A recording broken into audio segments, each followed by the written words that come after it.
నీ జీవితంలో దేవుడు నిన్ను విడిచిపెట్టేశాడు, దేవుడు నీ ప్రార్థనకు జవాబు ఇవ్వడం లేదు అనే ఆలోచన నీకున్నట్లయితే ఈ మాటలు నీ జీవితంలో ఒక గొప్ప ఆత్మీయ ఆనందపు అనుభవాన్ని ఇవ్వడానికి దేవుడు సహాయం చేస్తున్నాడు.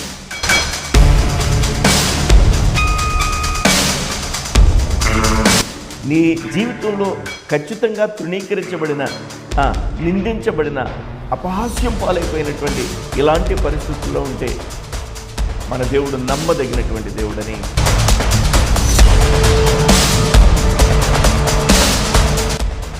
నీవు బాధపడే టైంలో, నీవు శ్రమపడే టైంలో నీ దగ్గరకు వచ్చేవారు అరుదుగా ఉంటారు. నీవు శ్రమ పడుతున్నావే, ఒంటరిగా ఉన్నావే, బాధతో ఉన్నావే, నీ దగ్గరికి వస్తే చూడడానికి వికృతంగా ఉన్నావే, అప్పుడు కూడా నీ దేవుడి దగ్గరకు వచ్చే దేవుడు అయి ఉన్నాడు. అది వాస్తవమైనటువంటి ప్రయాణం.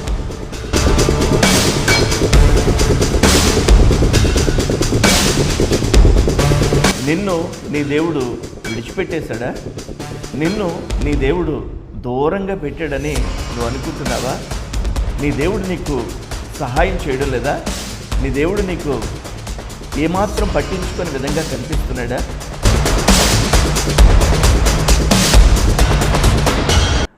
దేవుని పరిశుద్ధమైన నామానికి స్తోత్రాలు.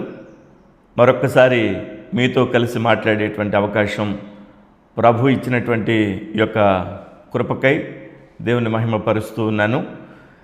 కీర్తనల గ్రంథాన్ని మనం ధ్యానం చేస్తూ ఉన్నాం. 21 కీర్తనలు వరుసగా వచనం వెంబడి వచనం మనం ధ్యానం చేసాం. ఈరోజు 22వ కీర్తనను మనం ధ్యానం చేయబోతున్నాం. ఒక్కొక్క వచనం చదువుతూ ధ్యానం చేయడానికి ప్రయత్నం చేద్దాం. మొదటి వచనం, నా దేవా నా దేవా నీవు నన్నేలా విడనాడితివి. గుడ్ ఫ్రైడే సిలువలో యేసయ్య పలికినటువంటి 7 మాటలు అనేక స్థలాలలో, సంఘాలలో ధ్యానించే ఉంటారు. ప్రభువైన యేసయ్య దేవా దేవా నన్నేలా చెయ్యి విడిచితివి అని అంటాడు. ఏలి ఏలి లామా సబక్తాని. భక్తుడైన దావీదు అంటున్నాడు, నా దేవా నా దేవా నీవు నన్నేల విడనాడితివి, నన్ను రక్షింపక నా ఆర్తధ్వని వెనుక నీవేల దూరంగానున్నావు. దేవుడు దావీదుని విడిచిపెట్టేశాడు అనేటువంటి అభిప్రాయం దావీదులో ఈ మాటల ద్వారా కనిపిస్తోంది. ఇది ప్రవచన వాక్కు. క్రీస్తు యేసులో ఈ మాట, ఈ లేఖను నెరవేర్చబడింది సిలువలో. అయితే దావీదు తన జీవితంలో దేవుడు నిజంగా దావీదుని విడిచిపెట్టేశాడా? దేవుడు నిజంగా దావీదుని దూరంగా పెట్టాడా? ఆ మాటకు వస్తే, నిన్ను నీ దేవుడు విడిచిపెట్టేశాడా? నిన్ను నీ దేవుడు దూరంగా పెట్టాడని నువ్వు అనుకుంటున్నావా? నీ దేవుడు నీకు సహాయం చేయడం లేదా? నీ దేవుడు నీకు ఏమాత్రం పట్టించుకునే విధంగా కనిపిస్తున్నాడా? దావీదు కూడా అదే విధంగా కనిపించాడు. రెండవ మాట, నా దేవా పగలు నేను మొర్రపెట్టుచున్నాను, రాత్రి వేళను నేను మౌనముగా నుండుటలేదు, అయినను నీవు నాకు ఉత్తరమియ్యుకున్నావు. దేవుడు కొన్ని సమయాలలో నీకు దూరంగా ఉన్నట్లుగా నీకు అనిపిస్తోందా? దావీదుకి అలాంటి అభిప్రాయమే కలిగింది. పగలు నేను ప్రార్థన చేస్తున్నాను, రాత్రి నేనేమి మౌనంగా ఉండడం లేదు, రాత్రి కూడా నేను మొర్ర పెడుతున్నాను, ప్రార్థన చేస్తున్నాను, అయినా కానీ నీవు నాకు జవాబు ఇవ్వడం లేదు, ఉత్తరం ఇవ్వడం లేదు అని దావీదు అంటాడు. నీవు ఇజ్రాయేలు చేయు స్తోత్రముల మీద ఆశీనుడు అయి ఉన్నావు. దేవుడు స్తోత్రముల మీద ఆశీనుడైనటువంటి దేవుడని, ఇజ్రాయేలీయుల స్తోత్రముల మీద ఆశీనుడైనటువంటి దేవుడని దావీదుకు తెలుసు. అందుకనే దావీదులో ఉండేటువంటి గొప్ప లక్షణం ఏంటంటే దేవుణ్ణి స్తుతించేటువంటి అలవాటు.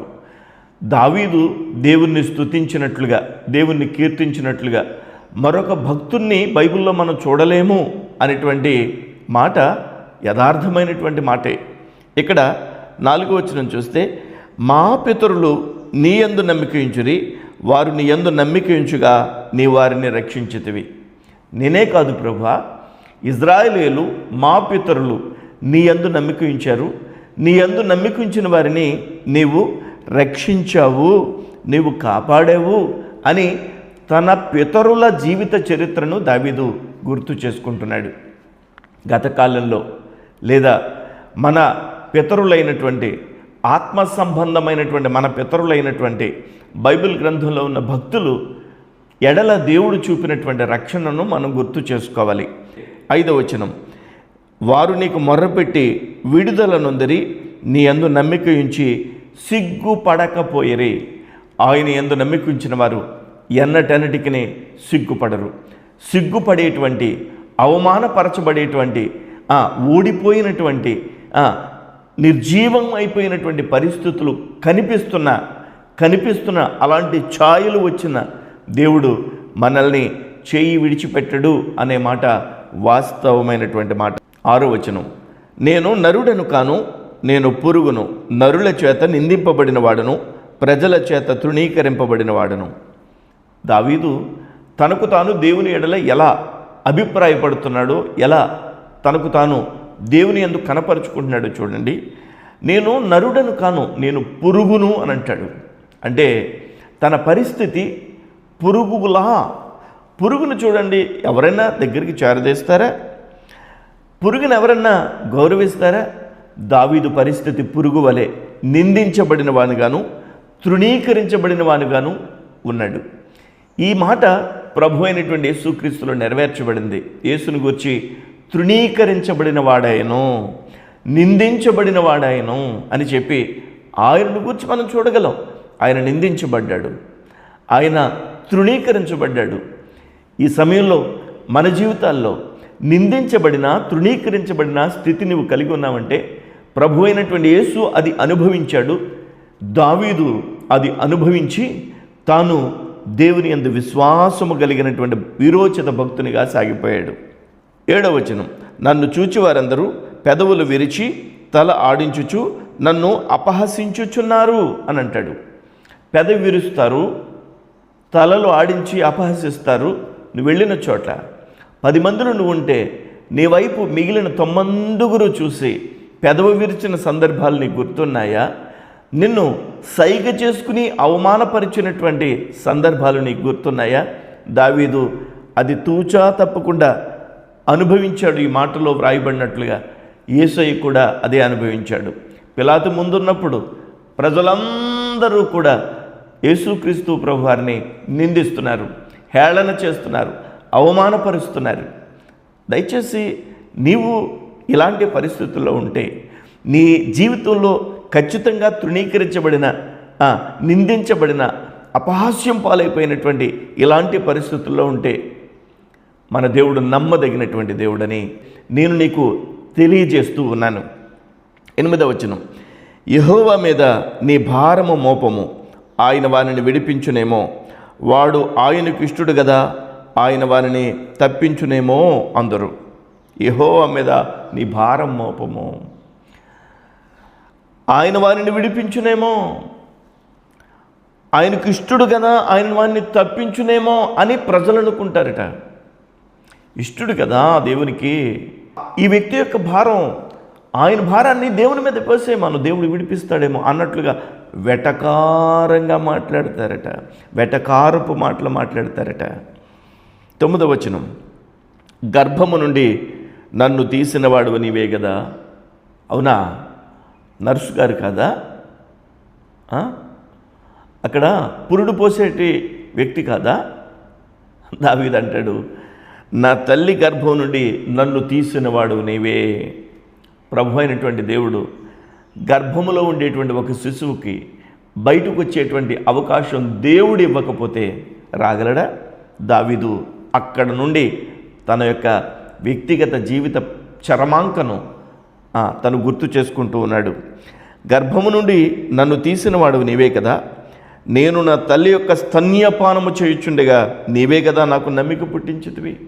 నేను మా అమ్మ దగ్గర స్తన్యపానం చేస్తున్నప్పుడు, పాలు తాగుతున్నప్పుడు నేను నీ మీద నమ్మకం ఉంచడానికి కావలసిన పరిస్థితులన్నీ అనుకూలంగా ఉంచావు కదా అని దావీదు చెప్తూ ఉంటాడు. దావీదు చిన్ననాటి నుండి తల్లి స్తన్యపానం దగ్గర తల్లి చెప్తున్నటువంటి ఆ విశ్వాసపు మాటలు విని దేవుణ్ణి ఎలా స్తుతించాలో, దేవుని ఎలా మహిమపరచాలో బాలుడుగా ఉన్నప్పటి నుండి కూడా తాను రాజుగా అయ్యేంత వరకు, వృద్ధుడయ్యేంత వరకు దేవుణ్ణి విడిచిపెట్టలేదు. 10వ వచనం, గర్భవాసనైంది మొదలుకొని నాకు ఆధారము నీవే, నా తల్లి నన్ను కన్నది మొదలుకొని నా దేవుడివి నీవే. నేను గర్భం నుండి బయటకు వచ్చే సంగతి కాదు, గర్భవాసిగా నేను ఉన్నది మొదలుకొని నాకు ఆధారము నీవే.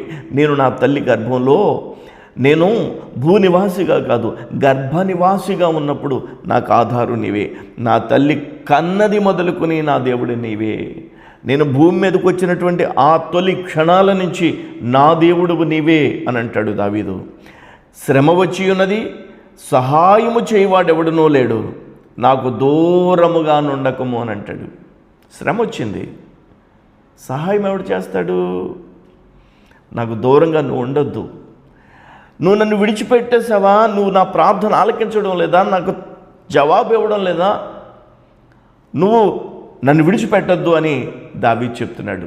నీ జీవితంలో దేవుడు నిన్ను విడిచిపెట్టేశాడు, దేవుడు నీ ప్రార్థనకు జవాబు ఇవ్వడం లేదు అనే ఆలోచన నీకున్నట్లయితే ఈ మాటలు నీ జీవితంలో ఒక గొప్ప ఆత్మీయ ఆనందపు అనుభవాన్ని ఇవ్వడానికి దేవుడు సహాయం చేస్తున్నాడు. 12వ వచనం, వృషభములు అనేకములు నన్ను చుట్టుకుని ఉన్నవి, భాషాను దేశపు బలమైన వృషభములు నన్ను ఆవరించి ఉన్నవి. ఎద్దులు, వృషభములు నన్ను చుట్టుకుని ఉన్నవి అనేకమైనవి, భాషాను దేశపు బలమైన వృషభములు నన్ను ఆవరించి ఉన్నవి. మామూలువి కాదు, బలమైనటువంటి ఎద్దులు, బలమైనటువంటి వృషభములు నన్ను ఆవరించి ఉన్నాయి. నన్ను పొడిచేద్దామా, నన్ను చంపేద్దామా అన్నట్లుగా అవి చుట్టూరా ఉన్నాయి. 13వ వచనం, చీల్చుచును గర్జించుచు నుండు సింహం వలె వారు నోళ్ళు తెరుచుచున్నారు. ఎద్దుల వలె నా చుట్టూరు ఉన్నారా? వృషభముల వలె నా చుట్టూరు ఉన్నారా? సింహముల వలె నోళ్ళు తెరుచుకుని నన్ను చీల్చడానికి సిద్ధంగా ఉన్నట్టుగా ఉన్నారు వాళ్ళు. 14వ వచనం, నేను నీళ్ల వలె పారబోయబడి ఉన్నాను, నా ఎముకలన్నీ స్థానము తప్పి ఉన్నవి, నా హృదయం నా అంతరంగమందు మైనము వలె కరిగి ఉన్నది. నా హృదయం నా అంతరంగంలో కరిగిపోయిందని అంటాడు దావీదు. మెల్ట్ అయిపోయిందంటే తన యొక్క హృదయం, తన యొక్క ఎముకలన్నీ స్థానం తప్పిపోయినాయి అంట. తను నీళ్ల వలె పారబోయబడి ఉన్నట్లుగా అయిపోయిందంట తన యొక్క పరిస్థితి. ఎముకలు స్థానం తప్పిన, హృదయం కరిగిపోయిన అనుభవం నీకున్నదా? నీ జీవితంలో ఇలాంటి పరిస్థితిని నువ్వు అనుభవిస్తున్నావా? అయితే ఈ మాటల ద్వారా నీకు దేవుడు గొప్ప ఆదరణ ఇవ్వబోతున్నాడు. 15వ వచనం, నా బలము ఎండిపోయి చిల్లపింకల వలె అయిను, నా నాలుక నా దవడను అంటుకుని ఉన్నది. బలం ఎండిపోయిందట, ఓపిక నశించిపోయిందట, నాలుక దవడను అంటుకుందట, పొడారిపోయిందట. ప్రభువైన యేసులో ఇది జరిగింది. ఆయన సిలువను వెతుకుని వెళ్తూ వెళ్తూ సిలువ మోయలేక అలసిపోయి సిలువని క్రింద పడేసినట్లుగా మనం చూస్తాం. యేసుక్రీస్తు ప్రభు సిలువలో ఉన్నప్పుడు నాలుక ఎండిపోయి ఆరిపోయి, ఇక నోరంతా తడారిపోయి ఆయన దప్పిగునుచున్నాను అని అన్నాడు. యేసుక్రీస్తులో ఈ మాటలు నెరవేరాయి. 16వ వచనం, కుక్కలు నన్ను చుట్టుకుని ఉన్నవి, దుర్మార్గులు గుంపు కూడి నన్ను ఆవరించి ఉన్నారు, వారు నా చేతులను నా పాదములను పొడిచి ఉన్నారు. కుక్కలు నన్ను చుట్టుకుని ఉన్నవి. కుక్కలు ఎలా చీల్చివేస్తాయో ప్రభువైన యేసుక్రీస్తుని అలా చీల్చివేశారు. దుర్మార్గులు గుంపు కూడి నన్ను ఆవరించి ఉన్నారు. దావీదు శరీరధారిగా ఉన్నప్పుడు తనకు వచ్చినటువంటి శ్రమలను గూర్చి ప్రవచనానుసారంగా మాట్లాడుతున్నాడు. కానీ వాస్తవానికి ప్రభు అయినటువంటి యేసులో ఈ మాటలు నెరవేరాయి. యేసుక్రీస్తు ప్రభువారు చుట్టూరా ఉన్నటువంటి వారు కుక్కలు చీల్చినట్లుగా చీల్చేశారు యేసుక్రీస్తుని. దుర్మార్గులు గుంపు కూడి ఆయనను ఆవరించినట్లుగా ఆయన చేతులను ఆయన పాదములను పొడిచి ఉన్నారు. యేసుక్రీస్తు చేతులలో శీలలు, యేసుక్రీస్తు పాదములలో శీలలు. ఈ ప్రవచనం యేసునందు నెరవేర్చబడింది. 17వ వచనం, నా ఎముకలనియు నేను లెక్కింపగలను, వారు నిదానించుచు నన్ను తేరి చూచుచున్నారు. ఎప్పుడు చచ్చిపోతాడా, ఎప్పుడు వీడి జీవితం ముగించిపోద్దా అని చెప్పి చూస్తూ ఉన్నారు శత్రువులు దావీదుని. నీ జీవితంలో కూడా నువ్వెప్పుడు నాశనం అయిపోతావా, ఎప్పుడు నీ జీవితం ఇంకా కడముట్టించుకుపోతుందా, ఎప్పుడు ఈ భూమి మీద నువ్వు లేకుండా అయిపోతావని నీ గురించి ఎదురు చూసేవారు ఈ లోకంలో ఉన్నారా? ఈ మాటలు నువ్వు తప్పకుండా వినాలైతే, నా ఎముకలన్నీ నేను లెక్కింపగలను, వారు నిదానించుచు నన్ను తేరి చూచుచున్నారు. శత్రువులు, సిలువ వేసినటువంటి ప్రజలు, సిలువను కోరుకుని సిలువ శిక్ష విధించినటువంటి ప్రజలు యేసు వైపు తేరి చూస్తున్నారు, ఎప్పుడు చనిపోతాడా, ఎలా చనిపోతాడా అని. ఇంకా 18వ వచనం, నా వస్త్రములు వారు పంచుకునిచున్నారు, నా అంగీ కొరకు చీట్లు వేయుచున్నారు. నిజమే, యేసుక్రీస్తు యొక్క వస్త్రములు పంచుకున్నట్లుగా, యేసుక్రీస్తు కొరకు చీట్లు వేసుకున్నట్లుగా మనం సువార్తల్లో చదవగలం. ఆయనలో ఈ మాటలు నెరవేర్చబడ్డాయి 100%. ఆయన యొక్క వస్త్రాలు పంచుకున్నారు, ఆయన యొక్క అంగీ కొరకు చీట్లు వేయబడ్డాయి. ఇదంతా వాస్తవంగా జరిగినది. ఆ సువార్తల్లో మనం చదవగలం. చూడండి 19వ వచనం, యెహోవా దూరముగా నుండుకుము, నా బలమా త్వరపడి నాకు సహాయము చేయము. నాకు దూరంగా ఉండొద్దు నువ్వు, నాకు త్వరపడి సహాయం చేయి, నాకు త్వరపడి సహాయం చేయి, నాకు దూరంగా ఉండొద్దు నువ్వు అని భక్తుడైనటువంటి దావీదు చెప్పగలుగుతూ ఉన్నాడు. దేవుణ్ణి బలముగాను, తన యొక్క బలహీనతలో దేవుణ్ణే తనకు బలంగాను, మరియు దూరంగా ఉండొద్దు, నాకు సమీపంగా ఉండు అనేటువంటి ఈ యొక్క ఆక్రందన, ఈ యొక్క ప్రార్థన దావీదు చేస్తుంటే, నీవు నీ జీవితంలో ఇలాంటి పరిస్థితుల్లో దేవునికి ఎలాంటి మొరన పెడితే దావీదుకు సహాయం చేసిన దేవుడు నీకును సహాయం చేస్తాడు. 20వ వచనం, ఖడ్గము నుండి నా ప్రాణమును, కుక్కల బలము నుండి నా ప్రాణమును తప్పింపుము. నిజమే, యేసుక్రీస్తు ప్రభువుని పట్టుకోవడానికి కత్తులు గుదియలు తీసుకుని వచ్చారు గెత్సెమనే తోటలోనికి. ఆ కత్తులకి గుదియలకి యేసుక్రీస్తు ప్రభు అప్పగించబడలేదు. ఏ విధంగానైతే ఆయన శిక్ష పొందాలో ఆ సిలువ మ్రానుపై వ్రేలాడి రక్తము కార్చి ఆయన ప్రాణాన్ని అప్పగించాడు. ఖడ్గము నుండి నా ప్రాణమును, కుక్కల బలము నుండి నా ప్రాణమును తప్పింపుము. నిజమే, ఆయనంతటా ఆయన ప్రాణం పెట్టాడు, ఆయనంతటా ఆయన ప్రాణం తీసుకోగలిగినటువంటి అధికారం ఉంది కాబట్టి తిరిగి తీసుకుని పునరుద్ధానుడయ్యాడు యేసయ్య. 21వ వచనం, సింహపు నోట నుండి నన్ను రక్షింపుము, గొరిపోతుల కొమ్ములలో నుండి నన్ను రక్షించి నాకు ఉత్తరం ఇచ్చి ఉన్నావు. సింహపు నోట నుండి ఎప్పుడు మృంగివేద్దామా అని గర్జించు సింహంలా అటు ఇటు తిరుగుతున్నటువంటి సాతాను యొక్క నోట నుండి ప్రభు అయినటువంటి క్రీస్తు మనల్ని రక్షించాడు. గొరిపోతుల కొమ్ములలో నుండి నన్ను రక్షించి నాకు ఉత్తరం ఇచ్చి ఉన్నావు. గొరిపోతుల కొమ్ములు భయంకరంగా ఉంటాయి, అవి కుమ్మేస్తాయి పట్టుకుని. అలాంటి కొమ్ములలో నుండి, అలాంటి కొమ్ముల పోట్ల నుండి రక్షించగలిగినటువంటి దేవుడు మన దేవుడు. 22వ వచనం, నీ నామము నా సహోదరులకు ప్రచురపరిచేదను, సమాజం మధ్యను నిన్ను స్తుతించెదను.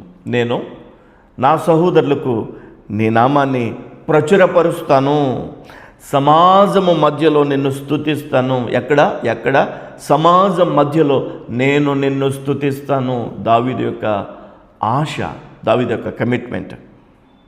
23వ వచనం, యెహోవా యందు భయభక్తులు గలవారులారా ఆయనను స్తుతించుడి, యాకోబు వంశస్థులారా మీరందరూ ఆయనను ఘనపరచుడి, ఇజ్రాయేలు వంశస్థులారా మీరందరూ ఆయనకు భయపడుడి. ప్రారంభంలో ఉన్న ఆ శైలికిని ఇక్కడ ఉన్నటువంటి ఆ మాటల వరవడికి తేడా కనిపించడం లేదా మీకు? స్తుతిస్తున్నాడండి. యెహోవా యందు భయభక్తులు గలవారులారా ఆయనను స్తుతించండి, యాకోబు వంశస్థులారా ఆయనను గనపరచండి, ఇజ్రాయేలు వంశస్థులారా ఆయనకు భయపడండి అని చెప్పి దేవుని ఎడల భయమును గూర్చి, దేవుని స్తుతించుటను గూర్చి దావీదు చెప్తూ ఉన్నాడు. చూడండి 24వ వచనం, ఆయన బాధపడు వాని బాధను తృణీకరింపలేదు, దాన్ని చూచి ఆయన అసహ్యపడలేదు, అతనికి తన ముఖమును దాచలేదు. నీవు బాధపడే టైంలో, నీవు శ్రమపడే టైంలో నీ దగ్గరకు వచ్చేవారు అరుదుగా ఉంటారు. నీవు శ్రమపడుతున్నావే, ఒంటరిగా ఉన్నావే, బాధతో ఉన్నావే, నీ దగ్గరికి వస్తే చూడడానికి వికృతంగా ఉన్నావే, అప్పుడు కూడా నీ దేవుడు నీ దగ్గరకు వచ్చే దేవుడై ఉన్నాడు. అది వాస్తవమైనటువంటి ప్రేమ. మన దేవుడు మనల్ని విడిచిపెట్టే దేవుడు కాదు. నీ స్నేహితులు నీకు దూరం వెళ్ళిపోవచ్చు, నీ కష్టంలో, నీ సమస్యలో, నీ శోధనలో నీకు అంటి ముట్టనట్టుగా నీ ప్రజలు నీకు ఉండొచ్చు, కానీ నిన్ను చేరదీసేటువంటి ఆత్మ సంబంధమైనటువంటి ఆ యొక్క పెను ప్రేమ ఉప్పెన, అది దైవత్వంతో కూడింది. ఆయన బాధపడి వాని బాధను తృణీకరింపలేదు, దాన్ని చూచి ఆయన అసహ్యపడలేదు, అతనికి తన ముఖమును దాచలేదు. వాడు ఆయనకు మొర్రపెట్టగా ఆయన ఆలకించెను. నువ్వు తృణీకరించబడిన వానిగా, అసహ్యించబడిన వానిగా ఉన్నప్పుడు దేవునికి మొర్రపెట్టాలి. 25వ వచనం, మహాసమాజములో నిన్ను గూర్చి నేను కీర్తన పాడేదను, ఆయన యందు భయభక్తులు గల వారి ఎదుట నా మ్రొక్కుబడులు చెల్లించేదను. మహాసమాజంలో నిన్ను గూర్చి నేను కీర్తన పాడేదను. సమాజంలో కాదు, మహాసమాజంలో నిన్ను గూర్చి కీర్తన పాడేదను. ఆయన యందు భయభక్తులు గల వారి ఎదుట నా మ్రొక్కుబడులు చెల్లించేదను. స్తుతిస్తాడట, మ్రొక్కుబడి చెల్లిస్తాడట దావీదు. 26వ వచనం, దీనులు భోజనము చేసి తృప్తి పొందెదరు, యెహోవాను వెదుకువారు ఆయనను స్తుతించెదరు, మీ హృదయములో తెప్పరిల్లి నిత్యము బ్రతుకును. దీనులు భోజనము చేసి తృప్తి పొందెదరు, యెహోవాను వెదుకువారు ఆయనను స్తుతించెదరు, మీ హృదయములో తెప్పరిల్లి నిత్యము బ్రతుకును. దీనులు భోజనం చేసి తృప్తిగా ఉంటారు, వాస్తవమే. యెహోవాను వెదుకువారు ఆయన్ను స్తుతిస్తారు, వాస్తవమే. మీ హృదయములు తెప్పరిల్లి నిత్యము బ్రతుకు. ఎవరైతే దీనత్వాన్ని కలిగి ఉంటారో, ఎవరైతే ఆయనను వెదికేవారిగా ఉంటారో వారు తెప్పరిల్లుతారు. నీ పరిస్థితి నుంచి నువ్వు తెప్పరిల్లే అవకాశం ఈ మాటలను బట్టి నువ్వు పొందుకోవాలి. 27వ వచనం, భూదిగంతముల నివాసులందరూ జ్ఞాపకము చేసుకుని యెహోవా తట్టు తిరిగెదరు. ఎవరెవరు? భూదిగంతముల నివాసులందరూ భూదిగంతముల నివాసులందరూ జ్ఞాపకం చేసుకుని యెహోవా తట్టు తిరిగేటువంటి కాలం వస్తుంది. అన్యజనుల వంశస్థులందరూ నీ సన్నిధిని నమస్కారం చేసేదరు. అన్యజనుల వంశస్థులు నీ సన్నిధిని నమస్కారం చేస్తారట. ఈ కాలంలో అన్యజనులు ఆయన సన్నిధిని నమస్కారం చేస్తున్నారు. రాబో తరములలో అన్యజనులైనటువంటి వారందరూ ఆయన సన్నిధిని నమస్కారం చేస్తారు. 28, రాజ్యము యెహోవాదే, అన్యజనులలో ఏలువాడు ఆయనే. ఆయనది రాజ్యం, ఏలువాడు ఆయన, యెహోవాదే రాజ్యం. 29వ వచనం, భూమి మీద వర్ధిల్లుచున్న వారందరూ అన్నపానములు పుచ్చుకొనుచు నమస్కారము చేసెదరు. తమ ప్రాణము కాపాడుకొనలేక మంటిపాలగు వారందరూ ఆయన సన్నిధిని మోకరించెదరు. భూమి మీద వర్ధిల్లుచున్న వారందరూ అన్నపానములు పుచ్చుకొనుచు నమస్కారం చేస్తారట ఆయనకి. వర్ధిల్లేవారు తమ ప్రాణమును కాపాడుకొనలేక మంటిపాలగు వారందరూ ఆయన సన్నిధిని మోకరించెదరు. నువ్వు వర్ధిల్లినా, మంటిపాలైపోయేవాడవైనా, నువ్వు దేవుని సన్నిధిలో నమస్కారం చేసేటువంటి ఒకరోజు వస్తుంది. 30వ వచనం, ఒక సంతతి వారు ఆయనను సేవించెదరు, రాబో తరమునకు ప్రభువును గూర్చి వివరింతురు. ఒక సంతతి వారు ఆయనను సేవించెదరు. ఆ సంతతి వారట రాబోయే తరం వారికి ప్రభువుని గూర్చి వివరిస్తారట. వివరించాలి. 31వ వచనం, వారు వచ్చి ఆయన దీన్ని చేసినని పుట్టబోవు ప్రజలకు తెలియజేతురు, ఆయన నీతిని వారికి ప్రచురపరుతురు. ఎవరు వచ్చి? ఒక సంతతి వారు రాబో తరం వారికి ప్రభుని గూర్చి వివరించి వారు వచ్చి అంటారట, ఆయన దీన్ని చేశానని పుట్టబోవు ప్రజలకు తెలియజేస్తారు. పుట్టబోవు ప్రజలకు, ఇంకా పుట్టలేదు, సువార్త ఆగదు, పుట్టబోవు ప్రజలకు తెలియజేస్తారు ప్రభు ఇది చేశాడని, ఆయన ఇది చేశాడని ఆయన గురించి చెప్తారు. ఆయన నీతిని వారికి ప్రచురపరచుదురు. ఆయన యొక్క శిలువ మరణం, ఆయన యొక్క పునరుద్ధానం ప్రచురించబడక మానదు రాబోయే తరము వారికి. ఆ మాటకు వస్తే పుట్టబోవు వారికి ఈ దివ్య సువార్త ప్రచురించబడుద్ది, వివరించబడుద్ది. దేవుడి మాటల్ని దీవించి ఆశీర్వదించును గాక. ఆమెన్. ఆమెన్. Thank you.